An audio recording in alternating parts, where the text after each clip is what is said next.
and armored formations created a deadly defensive network. Wave after wave of Iranian infantry assaults crashed against Iraqi lines, often suffering horrific casualties for minimal gains. Meanwhile, Iraq slowly recovered from the disasters of the early war years. After years on the defensive following the failed 1980 invasion, Saddam Hussein's forces regrouped, rearmed, and reorganized. By early 1986, Iraq felt strong enough to launch major new offensives.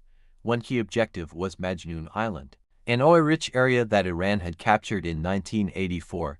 Control of the island threatened Iraqi oil exports and carried major economic importance. Iraqi forces attempted to retake it through large-scale assaults, but determined Iranian resistance prevented Iraq from reclaiming the territory.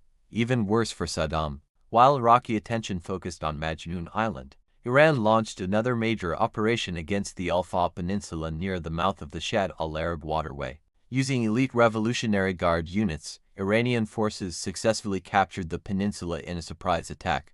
The fall of Al-Faw was a humiliating blow for Iraq. Holding the peninsula allowed Iran to threaten shipping routes in the Gulf using Chinese-made Silkworm missiles launched from land-based positions. Iraq's vulnerability was once again exposed. By 1987, many Iraqi generals were reaching their breaking point. They had grown increasingly frustrated with Saddam Hussein's interference in military operations and his refusal to listen to professional advice. Some senior officers even hinted at the possibility of mutiny if Saddam continued directing the war personally. Faced with mounting pressure, Saddam reluctantly stepped back and allowed his generals greater control over military planning. This marked an important turning point for Iraq. The Iraqi army adopted new doctrines emphasizing better training, coordination, and preparation before launching operations. Large-scale military exercises and war games improved troop performance. Iraqi soldiers became more disciplined and effective, while the army continued expanding in size and capability. Yet despite these improvements, the strategic situation still appeared to favor Iran from the outside. What the world could not fully see, however, was that Iran itself was nearing exhaustion.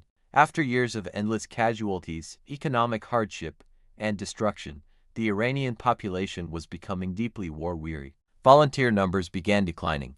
Morale weakened. Equipment shortages worsened. At the same time, pressure from the United States Navy in the Persian Gulf was increasingly damaging Iran's economy during the tanker war. American naval forces openly protected Gulf shipping and occasionally engaged Iranian forces directly. Meanwhile, Iraqi oil exports received